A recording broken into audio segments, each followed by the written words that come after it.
So, Okay. ciao, Roberto. It's so nice to see you. Nice meeting you again. Yeah, Long time we haven't yes. seen each other, I think 10 years, maybe. at least, Yeah. yes.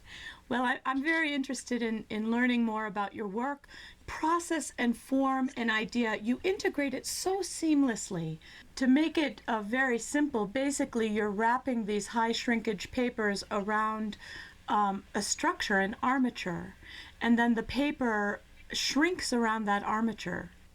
What qualities does paper offer you in your work?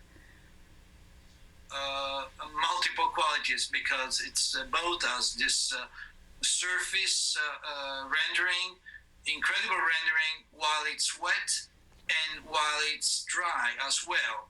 And also it's absorbent, and so I can treat it with wax on a second moment, and I can draw on it in different steps. It's so incredibly strong, the types of fibers. You use flax and abaca, and I know you add a little bit of tracing paper. It's so super strong. It's almost like a skin. Yes, it's a skin. The combination of long and short fibers allows me to have a denser paper. So, and overlapping two wet sheets adds strength. Often, I see that the paper warps wooden frames. Uh-huh. It's impressive. It's impressive. So, when did you start adding wax, and how does wax enrich your work? I started adding wax in '96 Hmm. because I wanted to get a particular kind of sheen. I was trying to render in the work specule.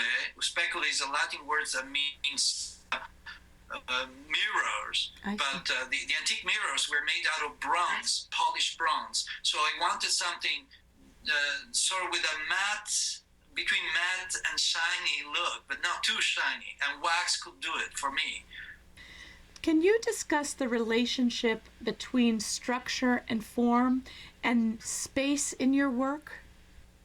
That's a lot to discuss in a few questions, but I've experience in modeling and carving and printmaking techniques, and I've always been curious about techniques.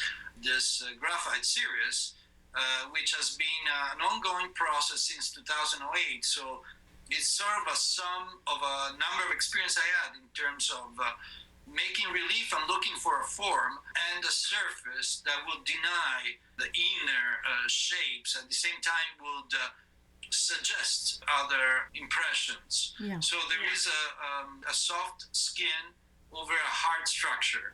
That is the base of all.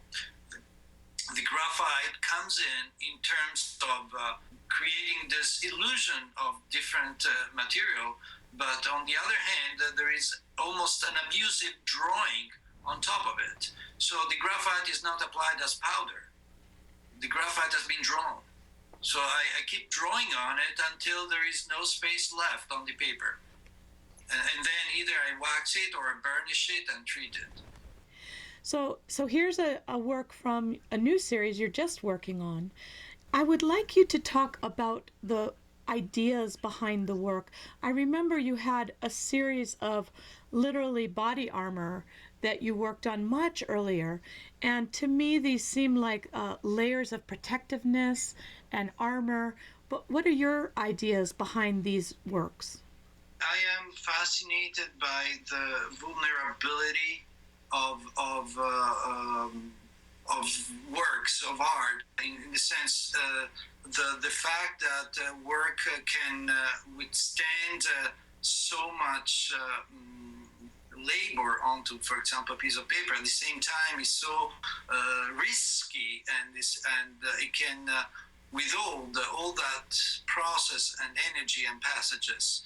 This is definitely one aspect. I work with armor, I work with paper suits, and I really like the dichotomy, the paradox of creating paper armor. And because an armor is a defensive object, yet at the same time has a very aggressive, weapon like, shield like appeal. And by making it out of soft fiber paper, I'm really intrigued by the contradiction in terms. What I really look for is to realize an intimate relation, a personal, intimate relation with these objects. And that is the true subject object that I'm looking for. Making this work for because I need to make this work. It's just coming out of me. It has a number of aspects. Playing with hidden forms, veiling objects, stretching and watching it to stretch and controlling the stretching. It is all these are aspects are fascinating me. So I'm really playing with my libido with the object. It is something that is nourishing my soul, I could say. I don't know. I understand that anytime I had to really display these concepts, they might seem banal, but I'm trying to be as honest with my feelings as much as I can.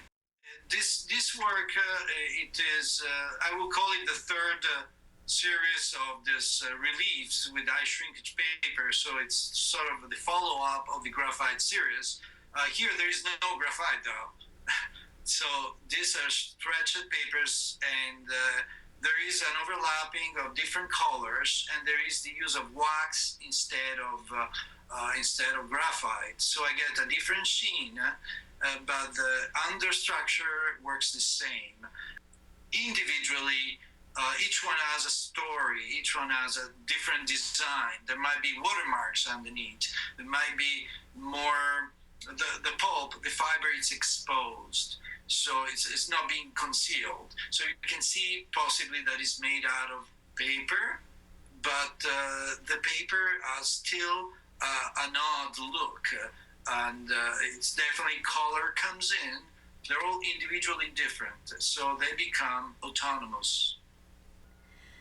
Roberto, you seem to work also with the idea of time as a concept, and there's an evidence of time in your artworks. Can you address this, please?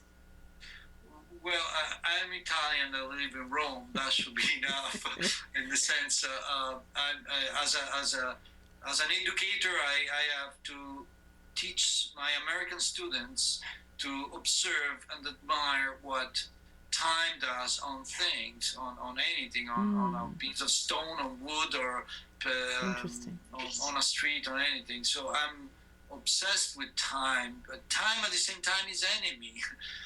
Time is my worst enemy. I need to produce what I need to express, to pull out, and time is an obstacle in a way. So I work not in a rush, but with a certain intense pattern most of the time. But within the work itself, I believe that the work should retain the time that the process the process of time involved in making it. So each work has the history of its own passages, and each passage should mark somehow the object.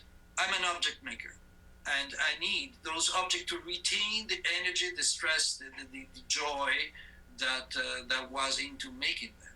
This is very important to me.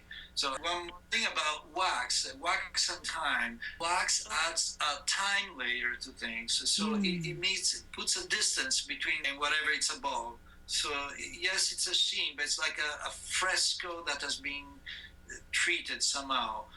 Wax penetrates into the paper and then makes a skin on top of it. So skin over a skin. So there is a time in the process of making it, and there is a magic about it. It's hard to describe. It is. It's not like taking an outdoor varnish and painting it. It's totally mysterious, and wax has its own music and magic. That's beautifully put. Roberto, I have absolutely loved reconnecting with you and having this opportunity to learn more about your artwork and to have a great conversation. I want to say mille grazie. Mille grazie. No, grazie a voi, grazie a te. It has been a pleasure, and hope to meet soon. Sometimes maybe I'll come to the States soon. Yes, that would be great. So, ciao, Roberto. Ciao, Catherine.